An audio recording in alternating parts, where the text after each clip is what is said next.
Hi friends, ஃபைனலாக வந்து நம்ம ஸ்விக்கியில் பானை பிரியாணி ஆர்டர் பண்ணிட்டோம். பானை பிரியாணியா? ஆமாங்க, பாட்ஃபுல் அப்படின்றது தெரியும் தெரியும் எனக்கு பேர் தெரியும், நிறைய இடத்துல இருக்குது. ஸோ நம்ம வேளச்சேரிலையும் இருக்குது பாட்ஃபுல். ஸோ இது வந்து எப்படி சொல்கிறது, சிக்கன் 65 பிரியாணி. ஓகேயா, காலிப்ரட் ஹைதராபாத் சிக்கன் 65 பிரியாணியா? ஓகே, அதில் வந்து 65 எத்தனை பீஸ் இருக்குது அப்படின்னு பார்க்கணும். இதோட அமௌண்ட் பார்த்தீங்கன்னா டோட்டல் அமௌண்ட் 429 ரூபா. நான் எவ்வளோக்கு வாங்கினேன் பார்த்தீங்கன்னா 407 ரூபாய்க்கு டிஸ்கவுண்ட்லாம் பண்ணி. இந்த 429 ரூபாய்க்கு கதை என்னென்னு பார்த்தீங்கன்னா, இது 429க்கு வராது, 500 சம்திங். அதாவது டோட்டல் நான் பே பண்ணால் டிஸ்கவுண்ட்டில் 122 ரூபா கொடுத்துருந்தேன். அதெல்லாம் கிளிக் பண்ணி தான் இதை வந்து ஆர்டர் பண்ணி வாங்கினேன். ஆல்ரெடி நீங்கள் ஸ்விக்கி ஒன்று இருக்கும், 1 ரூபா பே பண்ணால் டெலிவரி ஃபீஸ்லாம் கிடையாதுன்ட்டு. ஆனால் நான் 2 மொபைல் நம்பர் வச்சுருக்கேன். ஒரு மொபைல் நம்பரில் அந்த ஸ்விக்கி ஒன் பண்ணியிருக்கேன். ஆனால் அதுலேருந்து ஆர்டர் போட்டால் இந்த 122 ரூபா ஆஃபர் வர மாட்டேங்குது. ஓகே, நம்ம டெலிவரி ஃபீஸ் மட்டும் தான் கட் ஆகுது, தவிர இந்த 122 ரூபா ஆஃபர் வர மாட்டேங்குது. இன்னொரு நம்பர்லேருந்து பண்ணால் இந்த 122 ரூபா ஆஃபர் வருது, அந்த டெலிவரி ஃபீஸ் மட்டும் கட் ஆக மாட்டேங்குது. நமக்கு எது பெஸ்ட்டுன்னு பார்த்தா இதுதான் பெஸ்ட்டாக தோணுது. ரொம்ப நாளைக்கு அப்புறம் இந்த நம்பரில் லாகின் பண்ணி ஆர்டர் போட்டதுக்கப்புறம் என்ன ஆச்சுன்னா, இந்த 122 ரூபா கம்மியாச்சு. இல்லைனா நான் என்ன பண்ணியிருப்பேன்னா, அந்த டெலிவரி ஃபீஸ் மட்டும் கம்மியாக இருக்கும், அந்த 500 சம்திங் நான் பே பண்ணியிருப்பேன். அது தேவையில்லாத வேலை. இருந்தாலும் இந்த இது வாங்கியிருக்கேன். இது என்னென்னு பார்த்தீங்கன்னா, ரொம்ப நாள் ஆசை, இந்த பானை பிரியாணி எப்படி இருக்கும். ஸோ பானையில் வந்து மண்பானையில் நல்லா இதாக இருக்கும்ல, அதனால் ஆர்டர் பண்ணியிருந்தேன்.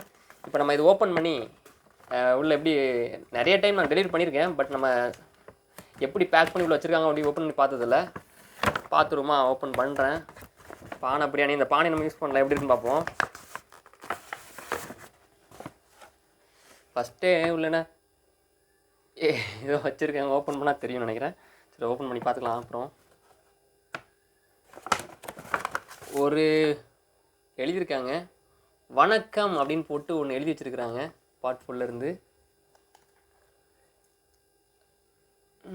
என்ன போட்டிருக்காங்க, I have made this biryani fresh for you and hope you loved it please.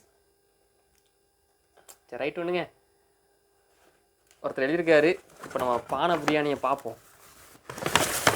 ஆஹா, இங்கே இந்த பானையிலே வந்து இந்த இடத்துல இருக்கு பாருங்க, பாட்ஃபுல்னு இருக்கா. பார்த்தீங்களா, செம்ம சூடாக இருக்குது, தொட முடியல. சீல் வச்சுருவோம். ஒத்துரும் போல் இருக்குது. இது எப்படி மேலே ஒட்டியிருக்காங்க, என்ன வச்சு ஒட்டியிருக்காங்கன்னு தெரில. ஏதோ வச்சு ஒட்டியிருக்காங்க,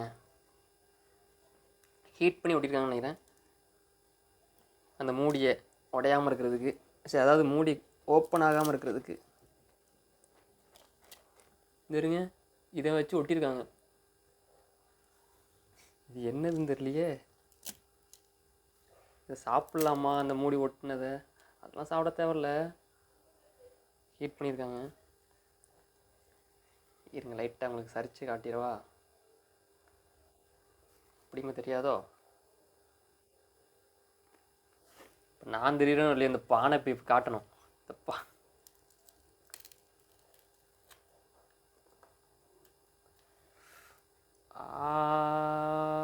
மூடி உடையாமல் வந்துருமா?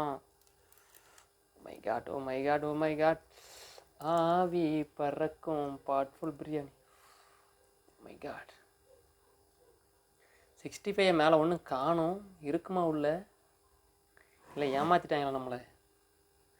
இதுதான் மூடியை ஒட்டுறதுக்கு ஏதோ யூஸ் பண்ணியிருக்காங்க. இது என்னதுன்னு தெரில, எப்படியும் வந்து சாப்பிட்ற பொருளாக தான் இருக்கும்னு நினைக்கிறேன்.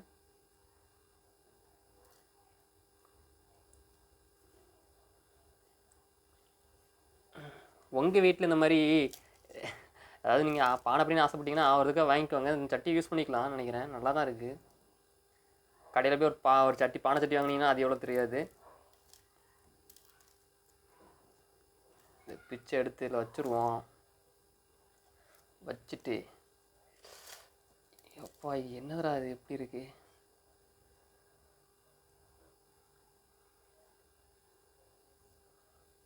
உசுரே போகுது, உசுரே போகுது, அந்த மாதிரி தான். இன்றைக்கி ஒரு வேட்டை. இதை வந்து இதில் வச்சு சாப்பிட்றது கொஞ்சம் கஷ்டம்னு நினைக்கிறேன். நான் என்ன பண்ணுவோம், நம்மளுடைய பிளேட் எடுத்து வந்து பிளேட்டில் கொட்டிடுவோமா.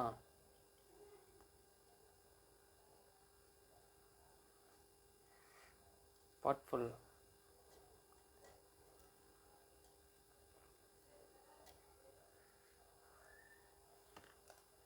சரி, இப்போ என்ன பண்ணுறேன்னா இருங்க, நான் போயிட்டு பிளேட் எடுத்து வந்துடுறேன். தட்டை எடுத்துகிட்டு வந்துட்டேன். இப்போ என்ன பண்ண போகிறோம், நம்ம கொட்ட போகிறோம். சூடு வா வருதுங்க. எப்படி இருக்கு பார்த்தீங்களா? 407 ரூபாங்க உள்ள, 407 ரூபா. ரைஸ் தான் பயங்கரமாக இருக்குது. 65 உள்ள இருக்குங்க. ஒளிச்சு வச்சுருக்காங்க உள்ள. எப்படி இருக்கு பானை பிரியாணி.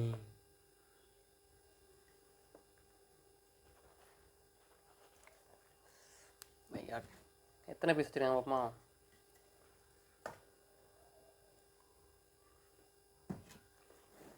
பிடிக்க முடியல.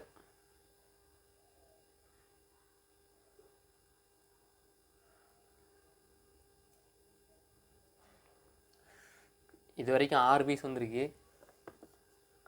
6 2 பீஸ் இருக்குது, 8 பீஸ் தான். 8 பீஸ்.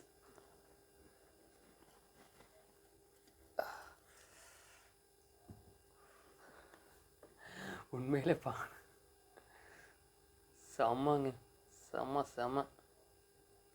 ஆனால் அந்த பிரியாணி வெறுமனே சாப்பிட முடியாது. அந்த ஏதோ டப்பாவில் கொடுத்துருக்காங்களா, அதை ஊற்றினா சாப்பிட முடியும். ஏன்னா ஃபுல்லாக ரைஸ் வந்து ஒயிட்டாகவும் இருக்குது. அந்த அந்த குழம்பு மாதிரி எதுவும் மிக்சடே இல்லை.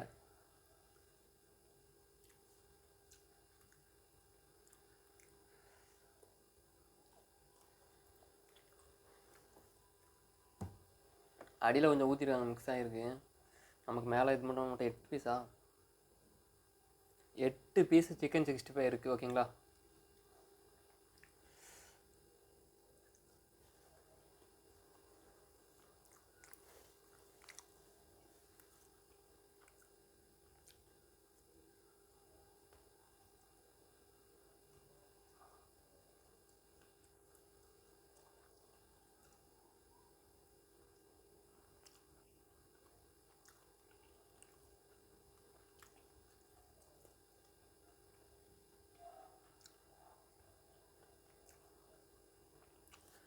சூப்பராக 65 இருக்குது. நச்சுன்னு இருக்கும் 65. செம்ம. ரைஸும் பார்த்திங்கன்னா சூப்பராக இருக்குது. என்ன ரைஸ்னு எனக்கு சொல்ல தெரில. பாஸ்மதி ரைஸுமா அப்படின்னு நினைக்கிறேன். அந்த ரைஸ் தான் இவ்வளோ நீட்டமாக இருக்கும், எல்லாம் இருக்காது.